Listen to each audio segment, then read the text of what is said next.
नाम है शशिकांत पंडित और आपका स्वागत है मूनस्टोन क्लासेस में। तो इस पर्टिकुलर वीडियो में हम लोग एक नया वीडियो सीरीज स्टार्ट करने वाले हैं जिस सीरीज का नाम है जीरो टू हीरो सीरीज। और जीरो टू हीरो सीरीज में हम लोग सबसे पहला जो सब्जेक्ट चॉइस लिए गए हैं वो है बायोलॉजी। ठीक है, और बायोलॉजी जो कि हम लोग क्लास 6 से लेकर 12 तक जितनी भी बायोलॉजी है उसको हम लोग इस वीडियो सीरीज में सब कुछ डिटेल में समझेंगे। ठीक है, ये जो सीरीज है ये काफ़ी ज़्यादा हेल्पफुल होगी उन एस्पिरेंट्स के लिए जो कम्पिटिटिव एग्जाम्स की तैयारी कर रहे हैं, क्योंकि आपको पता होगा कि हर कम्पिटिटिव एग्जाम्स में चाहे वो यूपीएससी का हो, स्टेट पीसीएस हो, एसएससी हो या कोई भी बैंकिंग एग्जाम, रेलवे का एग्जाम हो, कुछ में भी जनरल साइंस का पोर्शन रहता है और जनरल साइंस में फिजिक्स, केमिस्ट्री, बायोलॉजी रहता ही रहता है। तो बायोलॉजी के लगभग हर पेपर में 4-5 क्वेश्चंस रहते ही रहते हैं और 4-5 मार्क्स जो है वो आपका रैंक बहुत बदल देते हैं, है ना। तो बायोलॉजी का पोर्शन अगर आप ये वीडियो सीरीज देखेंगे अंत तक तो आप एक हीरो बन जाएंगे। अगर आपको बायोलॉजी का बी भी नहीं पता होगा तो इस वीडियो के अंत तक, इस वीडियो सीरीज के अंत तक आपको सब कुछ बायोलॉजी के बारे में पता हो जाएगा, ये मेरी गारंटी रहेगी। तो इस वीडियो सीरीज को अंत तक जरूर देखिएगा। यह इस वीडियो सीरीज की पहली लेक्चर है, ठीक है, जिसमें हम लोग बेसिकली इंट्रोडक्शन समझेंगे कि बायोलॉजी एक्चुअली है क्या, बायोलॉजी की कौन कौन से ब्रांचेस है, ठीक है, बायोलॉजी क्यों पढ़ना जरूरी है, थोड़ी बहुत क्लासिफिकेशंस के बारे में पढ़ेंगे, इंपॉर्टेंट साइंटिस्ट के कंट्रीब्यूशंस को समझेंगे। हाँ, तो इस वीडियो में हम लोग ये सब समझेंगे, तो इस वीडियो को अंत तक जरूर देखिएगा और अगर वीडियो पसंद आए तो लाइक शेयर सब्सक्राइब जरूर कर दीजिएगा। तो चलिए बिना टाइम वेस्ट किए हम लोग इस वीडियो को स्टार्ट करते हैं। तो सबसे पहले तो हम लोग समझेंगे कि जो हम लोग टॉपिक पर है बायोलॉजी, तो बायोलॉजी बेसिकली होता क्या है। तो बायोलॉजी को हम लोग दो हिस्सों में डिवाइड कर सकते हैं। वन जो हिस्सा, पहला हिस्सा है वो है बायो, एंड बायो का मतलब होता है लाइफ, ऐसी कोई भी चीज जिसमें लाइफ हो, है ना। और लोगोस का मतलब आपको पता होगा स्टडी, ठीक है। तो it is basically a science of study of living organism. तो बायोलॉजी जो है वो स्टडी ऑफ लिविंग ऑर्गेनिज्म है, और जो लिविंग ऑर्गेनिज्म वो काफी ज्यादा वैरिड फॉर्म्स में है ना। उनके स्ट्रक्चर्स, मोड ऑफ लाइफ बहुत अलग अलग है, उनमें सिमिलैरिटीज भी मिल जाएंगे, डिसिमिलैरिटीज भी मिल जाएंगे, है ना। तो लिविंग क्रिएचर जो है, आप अगर एक छोटे से छोटे एल्गी को देख लीजिए या फिर एमोइबा को देख लीजिए जो कि एक सिंगल सेल का होता है, वहां से लेकर लंबे लंबे पेड़, है ना। आपने कुछ पेड़ के नाम सुने होंगे जो 100-100 मीटर से भी लंबे होते हैं। कुछ ऐसे जानवर के सुने होंगे जो 3 मंजिला 4 मंजिला से भी ऊंचे ऊंचे होते हैं, है ना, हाइट्स होती है उनकी। मेनली जो एक्वाटिक क्रिएचर्स होते हैं। तो आपको साइज, शेप, कॉम्प्लेक्सिटी, स्ट्रक्चर, रंग रूप सब कुछ अलग मिलेगा, साथ ही साथ पेड़ पौधे सब कुछ अलग अलग आपको मिलेंगे, है ना। तो बायोलॉजी में जितने भी इस अर्थ पे जो भी लिविंग ऑर्गेनिजम्स हैं उनकी स्टडी को ही बेसिकली बायोलॉजी कहा जाता है, ठीक है। अब बायोलॉजी जो है बेसिकली दो ब्रांचेस है, मेजरली दो ब्रांचेस, ऐसे तो अनेक ब्रांचेस है लेकिन बायोलॉजी को हम लोग दो हिस्सों में पढ़ समझते हैं, एक है जूलॉजी और एक है बॉटनी, ठीक है। तो स्टडी ऑफ एनिमल्स को कहा जाता है जिसमें हम लोग मेनली एनिमल्स के बारे में पढ़ते हैं, ठीक है। एनिमल्स के रिलेटेड उसको जूलॉजी कहते हैं, एंड जिसके प्लांट्स के लिए हम लोग पढ़ते हैं, प्लांट्स से, उसको हम लोग बॉटनी कहते हैं, ठीक है। इतना तो समझ आ गया होगा, बहुत बेसिक चीजें हैं। फिर एरिस्टोटल जो है, इनको बहुत इंपॉर्टेंट ये साइंटिस्ट है, ठीक है। ये जो है एरिस्टोटल है, ऑब्वियसली ये ग्रीक ओरिजिन से है। एरिस्टोटल को वो पहले व्यक्ति थे जो बायोलॉजी, इनको ही कहा जाता है फादर ऑफ बायोलॉजी, ठीक है। बहुत बार 1 मार्क्स क्वेश्चंस में ऐसा दिया जाता है ना कि who is called the father of biology. तो फादर ऑफ बायोलॉजी जो है एरिस्टोटल है। क्यों? क्योंकि वही पहले थे, he was the earliest to attempt scientific basis of classification, ठीक है ना। जो लिविंग क्रिएचर्स है उसको क्लासिफाई करने का सबसे पहला अटेम्प्ट जो था ये इन्हीं का था, ठीक है। Using morphological characters, behaviour and reproductive structures के ऊपर में उन्होंने क्लासिफाई किया था। तो thus he is called the father of what, biology, as well as father of zoology. तो दोनों ही, अगर क्वेश्चंस में आते हैं कि फादर ऑफ जूलॉजी कौन है तो वो भी एरिस्टोटल है, और फादर ऑफ होल बायोलॉजी भी एरिस्टोटल ही, ठीक है। उन्होंने अपने बुक जो हिस्टोरिया एनिमलियम है उसमें लगभग 500 से भी ज्यादा एनिमल्स वो लिखे थे, उनके बारे में मॉर्फोलॉजिकल कैरेक्टर्स बताए थे। अगर मॉर्फोलॉजिकल कैरेक्टर्स आपको पता नहीं है तो मॉर्फोलॉजिकल कैरेक्टर्स आसान भाषा में बताया जाए तो कोई भी लिविंग क्रिएचर्स को अगर हम लोग बाहरी तौर पे देखते हैं तो उसके जो फीचर्स होते हैं, है ना, बाहरी तौर पे जो फीचर्स होते हैं जो सामने से दिखाई देता है उसको हम लोग मॉर्फोलॉजिकल कहते हैं। एक होता है और कैरेक्टर होता है जिसको कहते हैं एनाटॉमिकल कैरेक्टर्स, है ना। तो उसके लिए हम लोग को इंटरनली देखना पड़ता है ना। तो वो हो गया इंटरनली। मॉर्फोलॉजिकली जो है वो एक्सटर्नल कैरेक्टर्स को बेसिकली कहा जाता है। ठीक है, तो ये काफी पुराना है, आज से 2000 साल पहले की ये बात है। उस समय में उन लोगों ने एनिमल्स के बारे में कहा था। ठीक है, तो ये हो गया जोलॉजी के बारे में। अब बॉटनी का जो है, बॉटनी बेसिकली जिसमें हम लोग प्लांट्स के बारे में पढ़ते हैं। ठीक है, तो उनके जो इंपॉर्टेंट फादर ऑफ बॉटनी जिसको कहा जाता है, तो ये भी क्वेश्चंस में आता है कभी कभार कि थियोफ्रेस्टस जो है फादर ऑफ बॉटनी है। उन्होंने भी अपने बुक हिस्टोरिया प्लांटोरम में बहुत सारे प्लांट्स के बारे में उसमें लिखा गया था। और ये जो थे प्लांट्स को बेसिकली 3 हिस्सों में डिवाइड करके पढ़ाते थे। ठीक है, समझते थे। जिसमें पहला जो था वो था हर्ब्स, दूसरा जो था वो श्रब्स, और तीसरा जो है वो ट्री, बड़े बड़े पेड़ जो होते हैं। ठीक है, तो ये थियोफ्रेसस ने ही कहा था, और बहुत सारे प्लांट्स के बारे में इन्होंने बताया गया था। फिर ये जो दोनों ही फोटोज देख रहे हैं, तो ये फोटोज जो है दोनों ही फेक है एक्चुअल में, क्योंकि ये जो ओरिजिनल फोटोज तो है नहीं। तो ये मेनली स्कल्पचर बनाए गए हैं, और अगर आप गौर से देखेंगे तो ये दोनों फोटो ही सेम है। और अगर आप मैथ्स पढ़े होंगे जिसमें पाइथागोरस का अगर फोटो देखेंगे या थेल्स का देखेंगे, यूक्लिड्स का देखेंगे, तो सबकी फोटो जो है लगभग सेम मिलेंगे आपको। ठीक है, तो फोटो पे बहुत ज्यादा मत जाइए, क्योंकि ये सारे फोटोज स्कल्पचर जो है फेक है, मोरलेस आपको सेम ही लगेंगे। ठीक है, बस आपको याद रखना है कि एरिस्टोटल जो थे father of biology as well as father of zoology थे, एंड थियोफ्रेसस जो थे वो फादर ऑफ बॉटनी थे। उन्होंने प्लांट्स को बेसिकली 3 हिस्सों में डिवाइड करके समझाया था, हर्ब्स, श्रब्स एंड ट्रीज। ये सब जैसे जैसे हम लोग आगे आगे के टॉपिक्स को पढ़ेंगे आपको ये सब कुछ क्लैरिटी होते जाएगी। ठीक है, फिर आगे मूव करेंगे और जो क्या क्या ब्रांचेस हैं। ठीक है, तो बहुत सारे ऐसे ब्रांचेस हैं, उसमें से कुछ होते हैं बेसिक बेसिक बायोलॉजी। ठीक है, और कुछ होते हैं अप्लाइड बायोलॉजी। तो बेसिक बायोलॉजी को हम लोग कोर बायोलॉजी भी कहते हैं। ठीक है, जिसमें कोर कंसेप्ट्स को समझते हैं बायोलॉजी के। और अप्लाइड बायोलॉजी मतलब यानी जिसमें एप्लीकेशंस होगा। ठीक है, तो जैसे कि एप्लीकेशन बेस्ड अगर देखा जाए, जैसे कि फॉरेस्ट्री होता है। ठीक है, जिसमें पेड़ पौधा फॉरेस्ट के बारे में पढ़ा जाता है। इकोनॉमिक बॉटनी होता है। ठीक है, इकोनॉमिक बायोलॉजी होता है जिसमें इकोनॉमिक पॉइंट ऑफ व्यू से समझा जाता है। Animal husbandry, dairy farming, poultry, agriculture. फिर हॉर्टिकल्चर, हॉर्टिकल्चर यानी जो फूल और फल का जो बागबानी का होता है उसके रिलेटेड है। फिशरीज, मछली पालन, वेटनरी सर्विसेज, है ना। तो ये सब जो हो गया ये अप्लाइड हो गया, बायोटेक्नोलॉजी ये सब अप्लाइड हो गया। लेकिन जो कोर बायोलॉजी है उसमें हम लोग बेसिकली मॉर्फोलॉजी पढ़ते हैं, फिजियोलॉजी, एम्ब्रोलॉजी, टैक्सोनॉमी। ठीक है, इकोलॉजी बहुत इंपॉर्टेंट कंसेप्ट है, इकोलॉजी, जेनेटिक्स, इवोल्यूशन, पैलियोंटोलॉजी। बहुत बहुत ये तो बहुत कम है, इसमें से भी बहुत सारे ब्रांचेस हैं।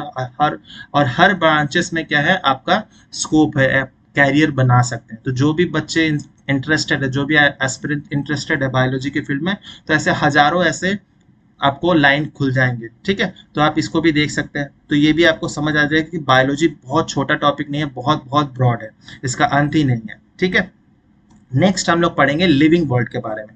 हम लोग कैसे बताएं कि कोई भी चीज यहाँ पर पड़ी हुई है, मान लेते हैं कोई भी चीज ये लिविंग है या नॉन लिविंग है, कैसे बताएंगे हम लोग। तो कुछ फीचर्स होते हैं लिविंग क्रिएचर्स के, है ना। देखते हैं जैसे कि हम लोग मूवमेंट होता है ना, कि वो मूव कर रहा है कि नहीं, उसकी सांसें चल रही है कि नहीं, वो हिल डुल रहा है कि नहीं, वो सेंसिटिव है या नहीं, है ना। तो वो सब चीजें हम लोग देखते हैं जनरली, लेकिन बायोलॉजिकल टर्म्स में हम लोग उसको समझेंगे। तो सबसे पहले जैसे है कि प्रोटोप्लाज्म। तो प्रोटोप्लाज्म इज द क्या है, तो protoplasm is basically physical basis of all living organism. ठीक है, क्योंकि इसी प्रोटोप्लाज्म में सारे बायोलॉजिकल एक्टिविटीज होते हैं। और प्रोटोप्लाज्म है क्या एक्चुअली, तो जब हम लोग सेल्स पढ़ते हैं, है ना, तो हर लिविंग क्रिएचर जो है वो सेल से बना होता है। जैसे कि हम लोग केमिस्ट्री में पढ़ते हैं कि हर जो मैटर होता है, ठीक है, वो क्या होता है एटम से मिलकर बनते हैं, एटम से मॉलिक्यूल बनता है, मॉलिक्यूल से वो कंपाउंड और भी आगे आगे वो मैटर बनते जाता है। तो उसी तरह से हर लिविंग क्रिएचर जो है वो सेल से बनाया जाता है। तो cell is basically the structural and functional unit of all living organisms. ठीक है, तो सेल जो होते हैं अलग अलग टाइप के होते हैं। कुछ होते हैं यूनिसेल्युलर। यूनिसेल्युलर मतलब क्या, यूनि मीन्स वन होता है ना, और सेल्युलर मीन्स वन। तो जिसमें वैसे ऑर्गेनिज्म जिसमें एक ही सेल है तो उसको हम लोग सिंगल सेल कहते हैं, तो उसको यूनिसेलुलर। जैसे कि एग्जांपल हो गया एमोइबा। ठीक है, ये एक सिंगल सेल का होता है।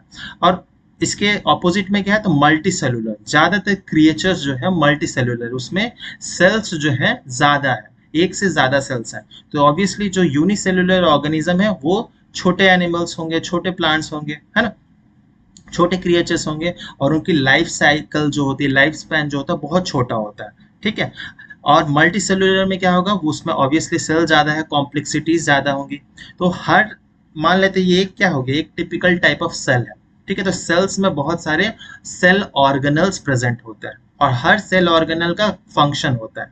लेकिन ये जो सेल ऑर्गेनल में जो 90% जो वॉल्यूम है, वो क्या है, वो वॉल्यूम है प्रोटोप्लाज्म का, ठीक है। और प्रोटोप्लाज्म बेसिकली क्या है, तो प्रोटोप्लाज्म जो है वो साइटोप्लाज्म प्लस न्यूक्लियोप्लाज्म, ठीक है। न्यूक्लियस का जो लिक्विड होता है, ये होता है सेल का ब्रेन जिसको कहा जाता है। जिस तरह से हमारे शरीर में ब्रेन होता है जो सब कुछ कंट्रोल करता है, उसी तरह से हर सेल के पास में एक न्यूक्लियस होता है।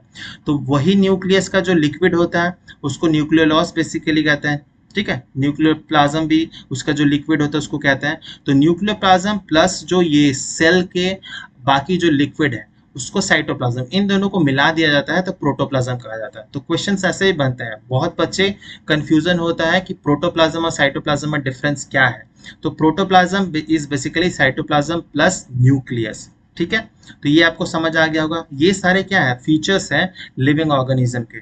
फिर लिविंग ऑर्गेनिज्म क्या, न्यूट्रिशन भी बहुत इंपॉर्टेंट है। न्यूट्रिशन मतलब क्या, हर लिविंग क्रिएचर्स को कोई भी उसको काम करना होगा, उसके लिए उसको एनर्जी चाहिए होता है। तो वो एनर्जी कहाँ से आता है, जब तक हम लोग कुछ खाएंगे नहीं, कुछ इनटेक नहीं करेंगे, तब तक एनर्जी नहीं आएगा। और एनर्जी नहीं आएगा तो हम लोग कोई भी जो काम है उसको परफॉर्म नहीं कर पाएंगे उसके लिए, ठीक है। तो every organism need food in order to grow as a food, grow and provide with energy to fulfill certain tasks, है ना।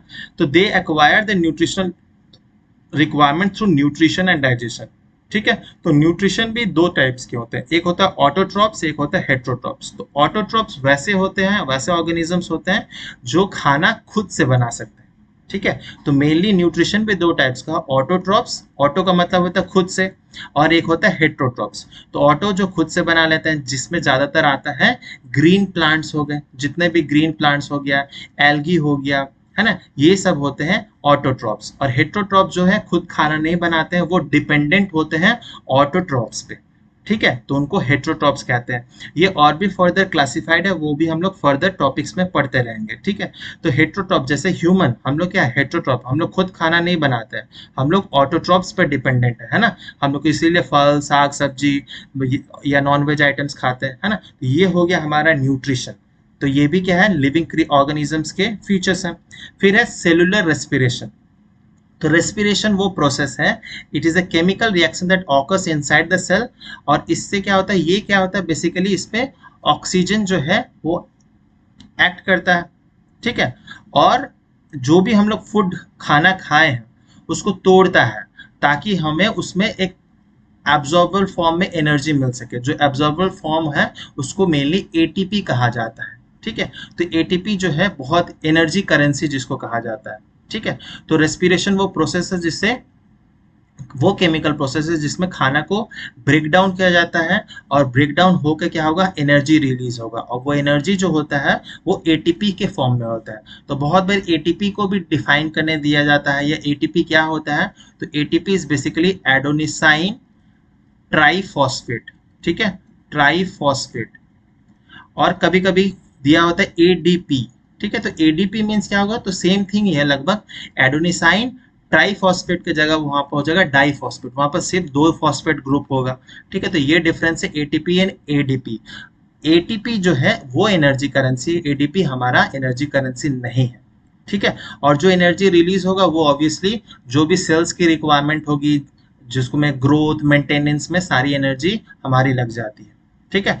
फिर आता है मेटाबॉलिज्म। मेटाबॉलिज्म क्या होता है, तो आपने डॉक्टर्स को सुना होगा कभी बोलते हुए कि आपका मेटाबॉलिज्म बहुत फास्ट है, बहुत स्लो है। तो बेसिकली क्या होता है, तो metabolism is the sum total of all the chemical reaction which are taking place in the living organism, ठीक है। तो sum total of all the chemical reaction. अब केमिकल रिएक्शन जो होते हैं वो भी दो टाइप के होते हैं। वो क्या होता है, एक होता है एनाबोलिक होता है, और एक होता है कैटाबोलिक, ठीक है। तो एनाबोलिक रिएक्शंस जिसको कंस्ट्रक्टिव रिएक्शन बोला जाता है, ठीक है। इसमें क्या होता है, सिंपल सिंपल चीजें मिलकर कॉम्प्लेक्स चीजें बन जाती है, ठीक है। उसको बोला जाता है एनाबॉलिक, ठीक है, कंस्ट्रक्टिव रिएक्शंस। और एक होता है कैटाबॉलिक। कैटाबॉलिक क्या होता है, जिसमें कॉम्प्लेक्स चीजें जो होती है वो सिंपल सिंपल चीजों में टूट जाती है, जिसको डिस्ट्रक्टिव रिएक्शन भी कहा जाता है। तो इस तरह से आप याद कर सकते हैं। कैटाबॉलिक मीन्स क्या होगा, कैटाबॉलिक, कैटाबॉलिक मतलब आप समझ सकते हैं काटना। तो काटना क्या होगा, हेवी मॉलिक्यूल्स को छोटे छोटे मॉलिक्यूल्स में तोड़ना, है ना, कॉम्प्लेक्स मॉलिक्यूल्स को छोटे छोटे मॉलिक्यूल्स में तोड़ना, इसको कैटाबॉलिज्म बोलते हैं। तो अगर आपको कैटाबॉलिज्म अगर याद रहेगा तो एनाबॉलिज्म भी आप आसानी से याद रख सकते हैं, ठीक है। तो anabolism basically is constructive reactions and destructive reactions को कैटाबॉलिज्म बोलते हैं। तो इन दोनों रिएक्शंस को मिलाकर बेसिकली हम लोग मेटाबॉलिज्म बोला जाता है। तो जिनमें भी ये दोनों रिएक्शंस फास्ट होते हैं उसको कहा जाता है कि मेटाबॉलिज्म इसका फास्ट है ना, उसको हजम अच्छा से हो जा रहा है, जल्दी हो जा रहा है ना। और जिनका मेटाबॉलिज्म बहुत स्लो होता है उनमें जनरली देखा गया है कि वो ज्यादातर लोग मोटापा के शिकार होते हैं, है ना। तो लीन बॉडी नहीं होती है, ठीक है। तो metabolism is basically anabolism and catabolism, ये आपको समझ आ गया होगा। फिर आता है जो भी हम लोग ने खाना खाया, फिर उसका यूज होता है हर सेल में। तो यूज होने के बाद क्या होता है, कुछ वेस्ट भी जनरेट होता है बॉडी में, है ना। तो जो वेस्ट होता है उसको निकलना भी जरूरी है। तो उस प्रोसेस को ही मेनली एक्सक्रीशन कहते हैं, जिसमें जैसे ह्यूमन का अगर बात किया जाए तो जैसे कि हम लोग यूरिन निकालते हैं, फिर फीकल मैटर जो हमारे बॉडी से निकलता है वो क्या है, एक्सक्रीटरी प्रोडक्ट्स हैं। फिर जो स्वेट होता है गर्मी के दिनों में मेनली जो पसीना निकलता है वो भी एक तरह से हमारे एक्सक्रीटरी प्रोडक्ट्स हैं। तो वेस्ट जो है उसको बॉडी से निकलना बहुत ज़्यादा ज़रूरी है, और ये हर क्रिएचर्स ही करता है, हर लिविंग ऑर्गेनिजम्स ऐसा करता है, चाहे वो प्लांट हो या एनिमल हो, छोटा एनिमल हो बड़ा एनिमल हो, कोई ना कोई, ये हर लिविंग क्रिएचर्स में लगभग ये पॉसिबल है। फिर आता है बहुत इंपॉर्टेंट है, वो है रिप्रोडक्शन, है ना।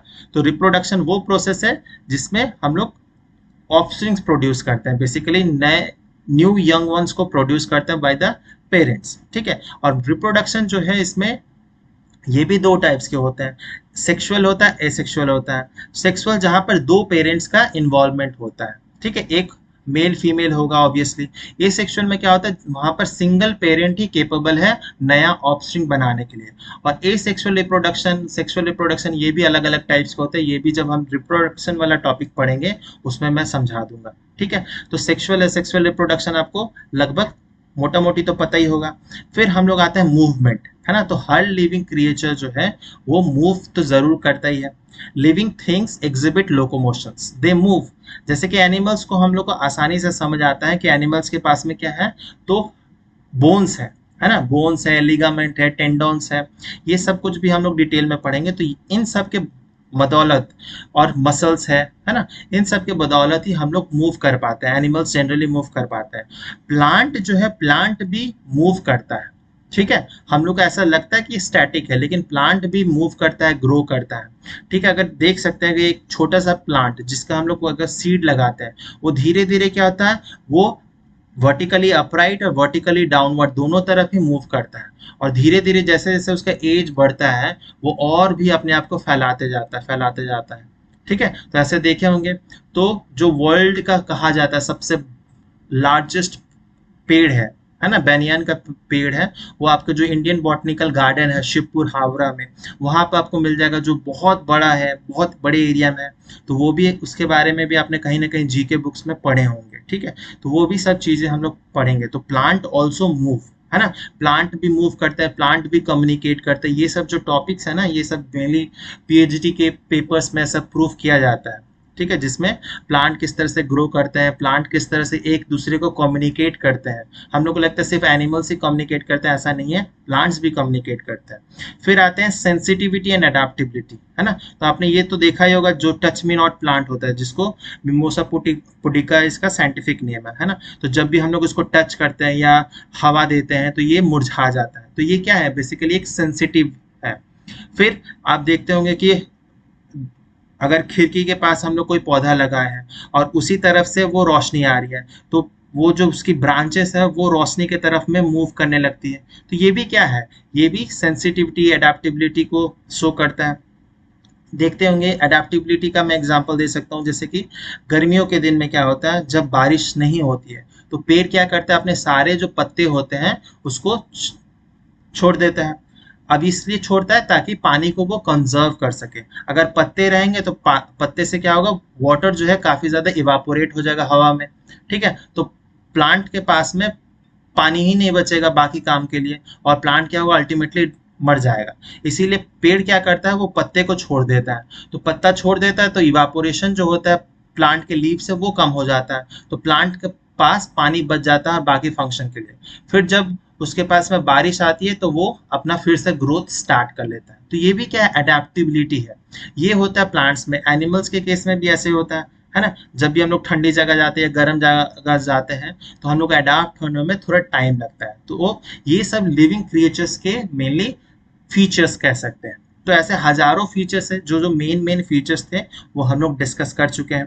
ठीक है, उम्मीद कर रहे हैं आपको ये समझ आ रहा होगा। अगर समझ आ रहा है तो लाइक शेयर सब्सक्राइब जरूर कर दीजिएगा, ज्यादा समय तो इसमें लगता नहीं है। Next, growth. ग्रोथ भी काफी इंपॉर्टेंट है ना, जिसमें मैंने बोल रहा था ग्रोथ में बेसिकली क्या होता है, there is increase in the mass as well as increase in the number, है ना। और ये जो इंक्रीज होता है ये एक प्रोसेस से होता है, उस प्रोसेस को कहा जाता है सेल डिवीजन। ठीक है, सेल डिवीजन एक बहुत बड़ा टॉपिक है, उसको भी मैं एक जल्दी से समझा दूंगा। जो नेक्स्ट लेक्चर्स आएंगे उसमें मैं सेल डिवीजन को भी समझाऊंगा, जब मैं सेल्स के बारे में बात करूंगा। तो सेल डिवीजन भी जो है वो भी दो टाइप के होते हैं, माइटोसिस और एक होता है मियोसिस। ठीक है, बस आप इतना जान लीजिए, there are two types of cell division, mitosis and meiosis. ठीक है, माइटोसिस को बहुत बार कहा जाता है इक्वेशनल डिवीजन। ठीक है, इक्वेशनल डिवीजन। एंड मियोसिस को कहा जाता है रिडक्शनल डिवीजन। ठीक है, तो बस इतना अभी फिलहाल समझ लीजिए, मैं आने वाले समय में इसको भी कंप्लीट कर दूंगा। ग्रोथ के बारे में आपको समझ आ गया होगा। अब हम लोग समझेंगे बायोडाइवर्सिटी। ठीक है, हम लोग बस इंट्रोडक्टरी क्लास है तो सब टॉपिक्स को ऊपर ऊपर से हम लोग समझ रहे हैं। तो बायोडाइवर्सिटी का मतलब बहुत सिंपल है, बायो मीन्स लिविंग क्रिएचर्स, है ना, और डाइवर्सिटी मीन्स उनकी वेराइटीज की वेरिएबिलिटी, है ना। तो it is the basically biological variety and variability that exist on the earth basically. तो it is a major of variation at genetic level, species level and ecosystem level, है ना। तो biodiversity में देखा गया लगभग हम लोग 1.7 टू 1.8 मिलियन स्पीसीज जो है, अलग अलग स्पीसीज, पेड़ पौधे, इंसेक्ट, बड़े एनिमल, छोटे, सब कुछ, इतने सारे मिलियन स्पीसीज हम लोग ने अभी तक डिस्कवर किए हैं। और साइंटिस्ट का कहना है कि इतने से भी ज्यादा ऐसे भी स्पीसीज है जो अभी भी अनडिस्कवर्ड है। ठीक है, तो हर दिन क्या होता है, नए नए स्पीसीज का कहीं ना कहीं डिस्कवरी होते रहती है। ठीक है, तो मैं जिस कॉलेज से पढ़ा था, बेसिकली मैं department of environmental science DU से हूँ। तो वहाँ के जो प्रोफेसर थे, हमारे जो एचओडी थे, प्रोफेसर एस डी बीजू, वो उनको कहा जाता है फ्रॉगमैन ऑफ इंडिया। तो उन्होंने अभी तक लाइफ में लगभग 40 से भी ज्यादा उन्होंने फ्रॉग्स की डिस्कवरी मतलब की थी, उन्होंने आइडेंटिफाई किया था नए नए स्पीसीज के बारे में।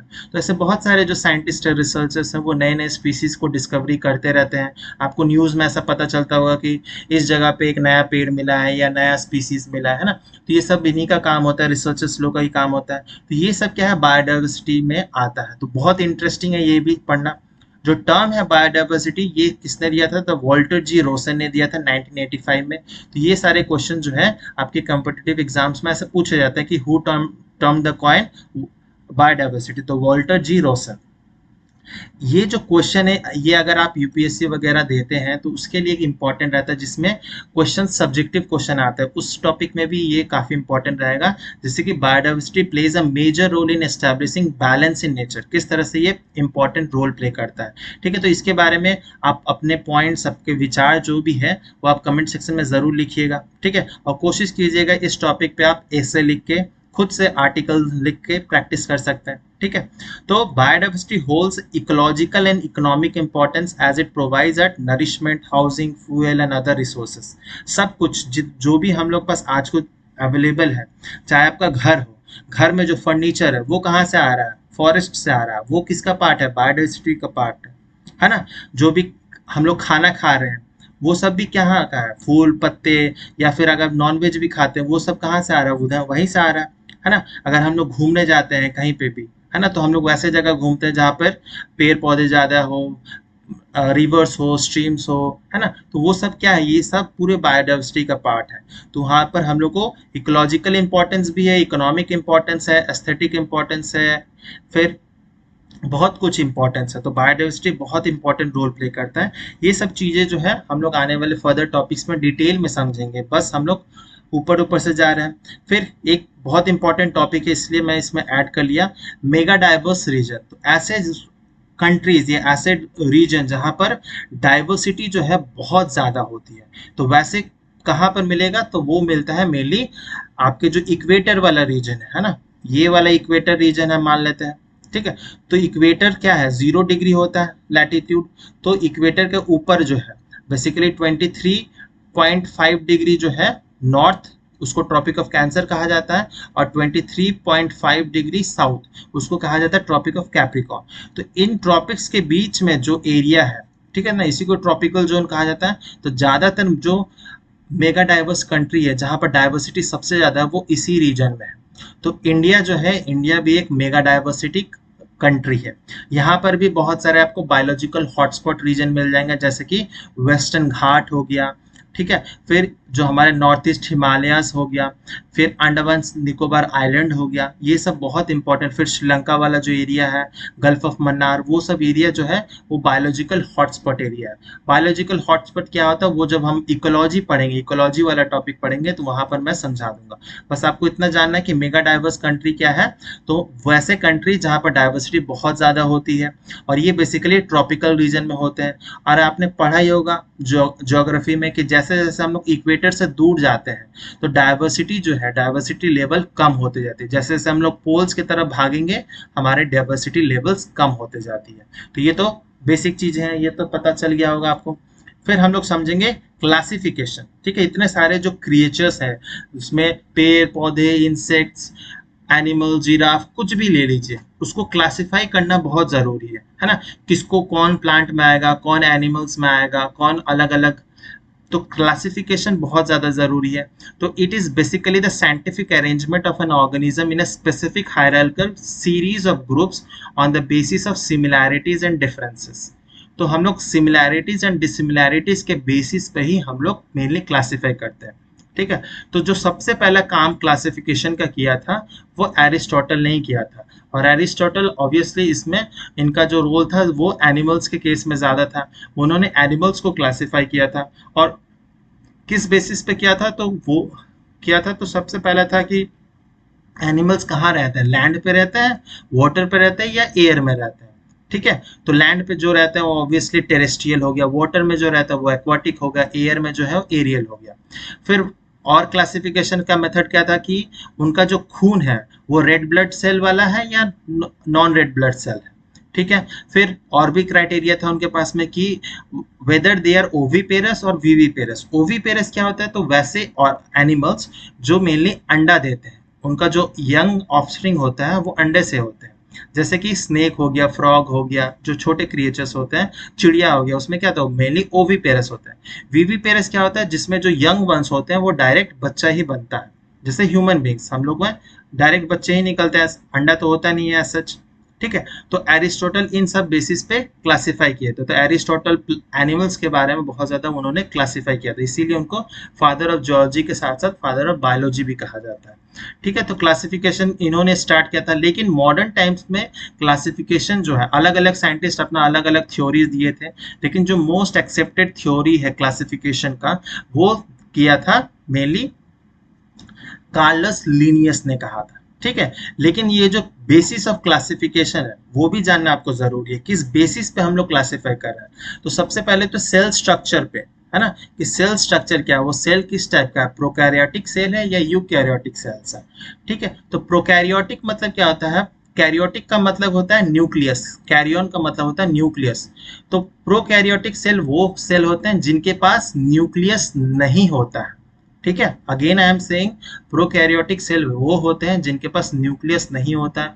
यूकैरियोटिक सेल वो होता है जिनके पास एक न्यूक्लियस, ट्रू न्यूक्लियस प्रेजेंट होता है, ठीक है। तो ये बेसिक चीज है, ये डिफरेंस में ऐसे दिया जाता है, ठीक है। चाहे आप कोई भी कम्पिटिटिव एग्जाम्स में देते हैं, इन सब टॉपिक से दिया जाता है। मान लीजिए ऐसा क्वेश्चन फ्रेम किया जा सकता है कि these are the features of eukaryotic cells, identify the feature which is not of eukaryotic cells. ऐसे 4-5 फीचर्स दे दिए जाएंगे, आपको पता होना चाहिए कि यूकैरियोटिक सेल्स के कौन सा फीचर नहीं है या कौन सा है।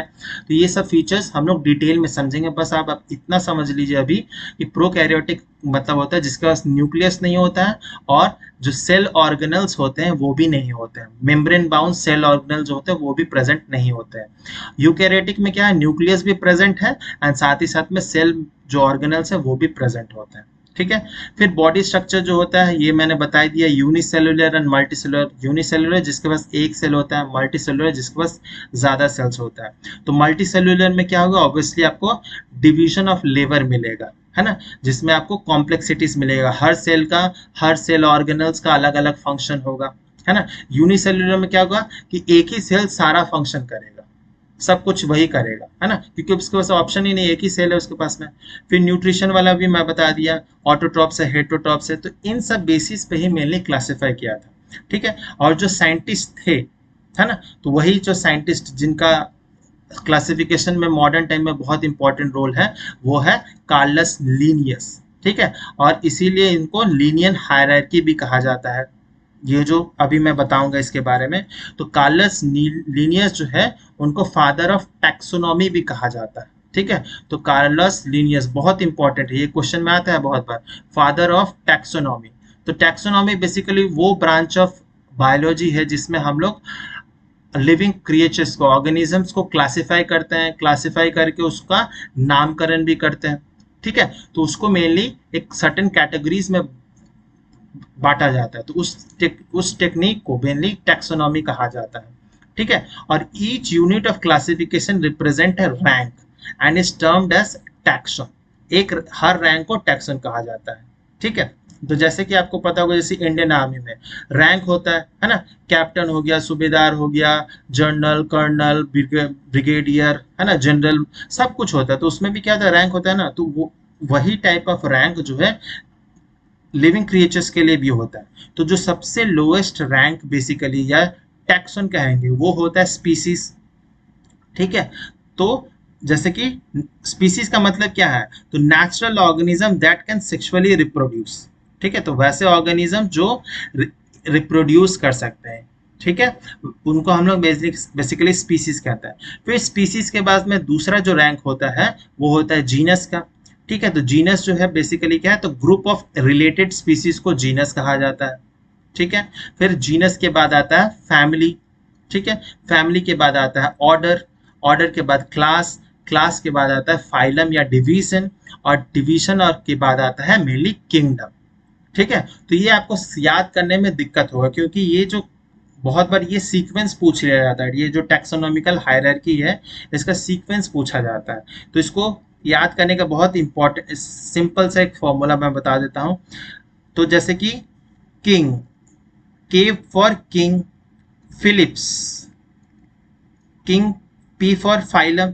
ठीक है, king Philips come over for good soup.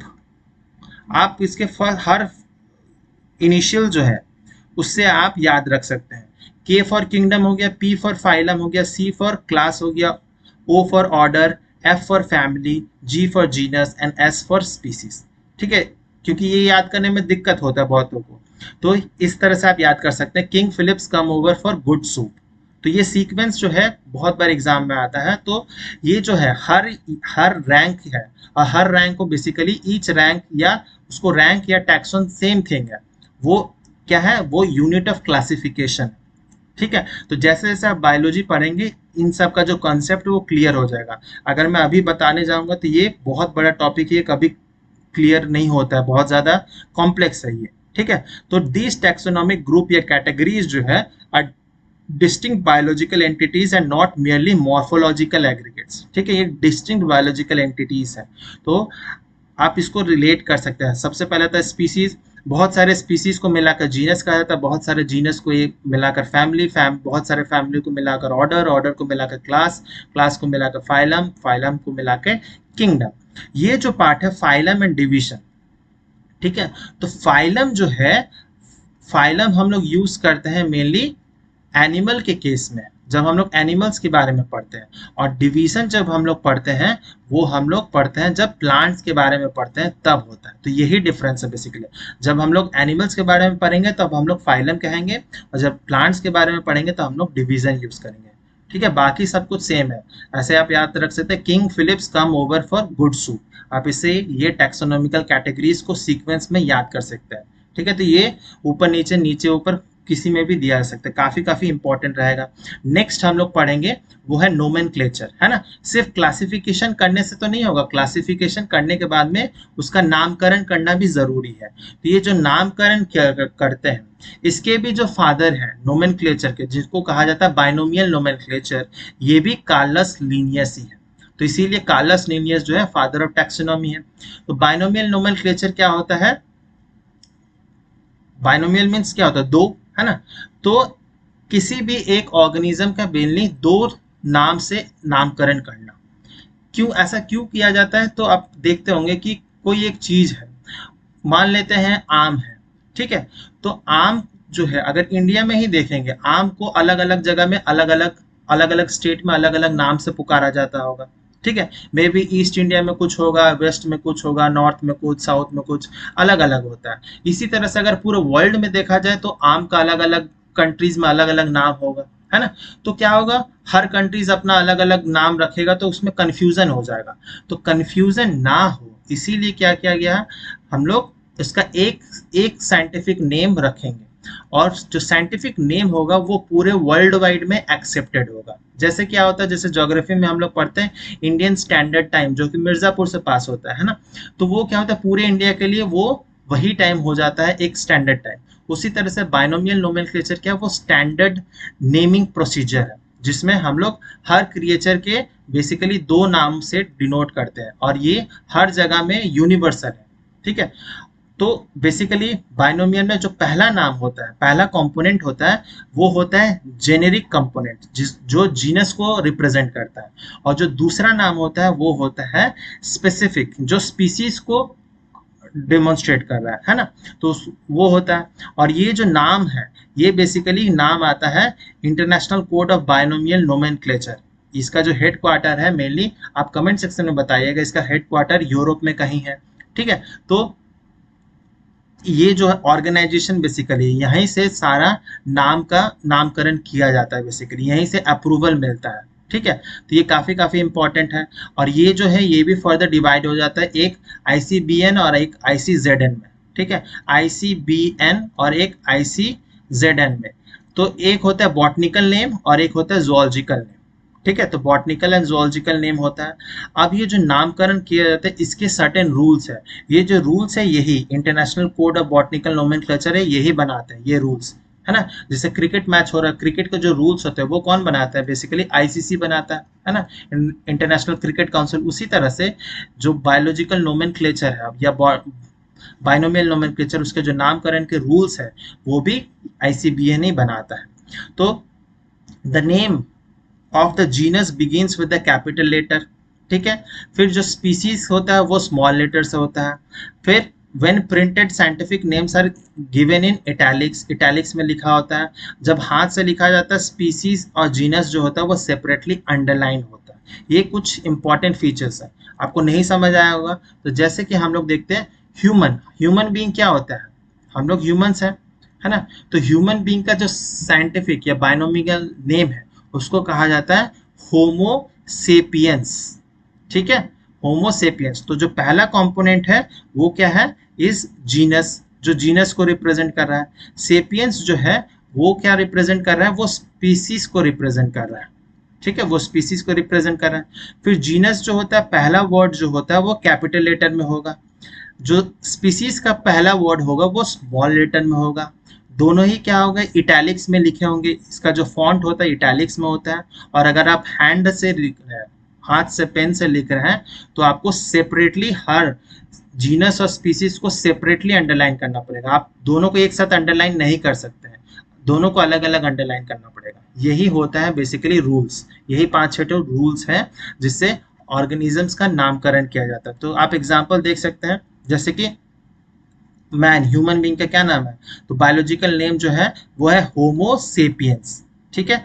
होमो जो है वो जीनस है, स्पीसीज जो है सेपियंस है, ठीक है। फैमिली क्या है तो होमिनिडे, ऑर्डर प्रिमाटा, क्लास क्या है मेमेलिया, फाइलम क्या है कॉर्डेटा, क्योंकि हम लोग एनिमल के बारे में पढ़ रहे हैं तो फाइलम होगा, ठीक है। तो कुछ कुछ के आपके नाम आपको ऑब्वियसली पता होना चाहिए, जैसे मैन का होता है होमोसेपियन, उसी तरह से हाउस फ्लाई जो घर में मच्छर हो जाता है उसका नाम होता है मुस्का डोमेस्टिका।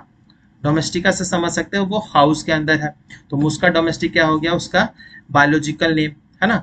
और बाकी जो जीनस मुस्का है, फैमिली मुस्किडिए है, डिप्टेरा, इंसेक्टा, आर्थ्रोपोडा, इतना डिटेल में आपको नहीं जाना, बस साइंटिफिक नेम कुछ कुछ आपको याद होना चाहिए। आम जो हम लोग खाते हैं, ठीक है, उसका क्या नाम है तो उसका नाम है मैंजीफेरा इंडिका। मैंजीफेरा इंडिका, क्योंकि ये जो फल है ये सिर्फ और सिर्फ इंडिया में ही, ओरिजिन तो इंडिया में ही था ना, इसीलिए इसका नाम इंडिका है।